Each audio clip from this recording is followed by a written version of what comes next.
Marlène et Jean-Claude sommes très heureux de te présenter une émission très spéciale afin de comprendre les faits d'actualité. Merci pour ta fidélité. Merci d'être encore là et bienvenue chez toi. Aujourd'hui, nous continuons notre série sur le sacrifice d'Isaac. Le thème du jour, c'est le couteau. Nous avons une seule référence biblique. Genèse chapitre 22, les versets 9 et 10.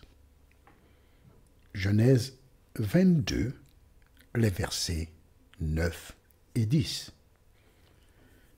Avant d'aborder le thème, recherchons la présence de Dieu. Prions. Notre Seigneur et notre Dieu, merci pour la parole. Merci pour le Saint-Livre que tu as placé à notre disposition, afin que nous puissions y trouver toute la connaissance indispensable pour te connaître et suivre le chemin que tu as déjà tracé pour nous. Saint-Esprit, viens nous éclairer, nous enseigner. Nous t'avons prié au nom de Jésus et pour ta gloire éternelle. Amen. Rappelle-toi. Et nous allons lire afin que celles et ceux qui découvrent que maintenant cette série comprennent ce que nous faisons aujourd'hui. Lisons dans Genèse chapitre 22, les versets 7 et 8. C'était donc les références de l'étude précédente. Et ils marchèrent tous deux ensemble. Alors Isaac, parlant à Abraham, son père, dit, « Mon père !» Et il répondit, « Me voici, mon fils. » Isaac reprit, « Voici le feu et le bois. Mais où est l'agneau pour l'holocauste ?» Abraham répondit, « Mon fils, Dieu se pourvoira lui-même de l'agneau pour l'holocauste. » Et ils marchèrent tous deux ensemble. Mais quand il dit « Dieu se pourvoira lui-même », il indique ça c'est l'affaire de Dieu, ce n'est pas mon affaire. Ils continuèrent à marcher. Ils arrivèrent donc au lieu indiqué, et que se passe-t-il? Nous lisons les versets 9 et 10.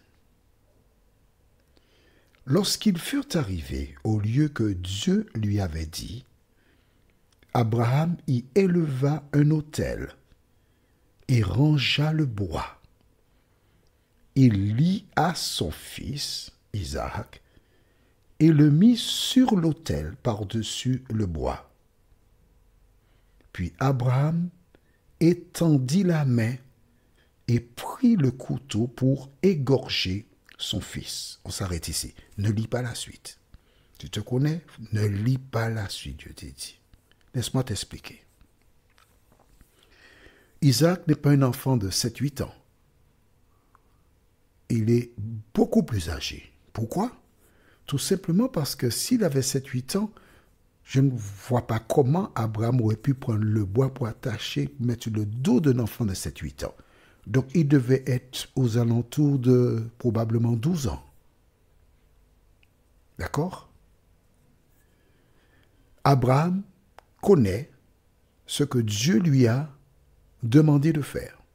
Mais il n'en parle pas à Isaac. Il lui dit, Dieu se pourvoira. Que s'est-il passé entre le moment où il a laissé les serviteurs et le lieu où le sacrifice doit être fait? La Bible ne donne pas d'éléments. Mais l'attitude d'Isaac m'incite à croire qu'en chemin, Abraham rapporta certains éléments à Isaac. En fait, je pense que depuis la naissance d'Isaac, il a fait la part des choses. Il a vu que ses parents sont très âgés par rapport à d'autres qui ont des parents très jeunes. Et Abraham a commencé le travail d'éducation chez son fils, de même que la maman. Ils lui ont certainement raconté comment Dieu avait dit telle chose, telle chose, telle chose. Et Isaac savait ce que Dieu avait dit à ses parents. Abraham a certainement raconté à Isaac comment il habitait à Charan et qu'un jour, Dieu lui dit « Lève-toi, pars ». Et il a obéi à la voix de Dieu. Et il ne regrette pas parce que maintenant, ce lieu où il se trouve est meilleur que là où il était. Effectivement, lorsque tu rencontres Jésus, quand tu lui donnes ton cœur, forcément, là où tu te trouves, tu es mieux. Quand tu n'avais pas Jésus, tu consommais parfois des boissons un peu alcoolisées. Et tu avais certain type de problème. À la fin de mois, maman, tu es déjà découvert. Pourquoi? Parce que les bouteilles, ça a un coût. Et depuis que tu as accepté Jésus, tu ne consommes plus de boissons alcoolisées et ton porte-monnaie voit la différence. Il y a beaucoup d'autres exemples. D'accord? Bien. Donc, Abraham a préparé, éduqué son fils. Il lui a appris à connaître Dieu, à aimer Dieu et à obéir à la voix de Dieu. Voilà donc pourquoi lorsque ils ont commencé à mettre les pierres, puis ranger le bois, Abraham a certainement expliqué à Isaac, voilà ce que Dieu m'a demandé de faire. Tu te rappelles? Je t'avais expliqué, quand un enfant a confiance en ses parents, il n'a pas peur. Certainement, Abraham a rapporté à Isaac, Dieu m'a dit que de toi j'aurai une postérité. Il me dit maintenant de t'offrir en sacrifice. J'aime Dieu, je crois en Dieu, je ne me pose pas de questions. Il sait ce qu'il fait. Nous devons lui faire confiance. D'autres enfants de l'âge d'Isaac, en entendant Dieu m'a dit de te sacrifier, ils n'auraient peut-être pas eu le temps de dire fier que Isaac aurait tourné le talon pour prendre la fuite. Mais il resta là. La Bible déclare que son père le lia. Il n'a pas cherché à courir. Nous découvrons donc qu'Abraham obéissait à la voix de Dieu. Il ne cherchait pas à comprendre. Son fils Isaac, qui a été lié, déposé sur le bois, certainement il avait déjà vu des sacrifices, puisque c'est lui qui a dit, mais mon père, voici le bois, le feu, mais où est l'agneau? Il sait qu'on doit brûler l'agneau. Et son père lui dit, certainement, c'est toi l'agneau. Je dois te sacrifier et obéir à la parole de Dieu. Toi qui m'écoutes, ne lis pas la suite. Hein? Si tu étais Abraham, que ferais-tu? Obéirais-tu à la parole de Dieu ou pas? C'est ça la question. Tu ne sais pas? Peut-être que oui. Bon, d'accord. Oublions la question. Je te pose une autre question maintenant. Toi qui as découvert des vérités depuis quelque temps, que fais-tu de la vérité? Rappelle-toi, la vérité c'est Jésus. Le chemin et la vie. Que fais-tu de la vérité?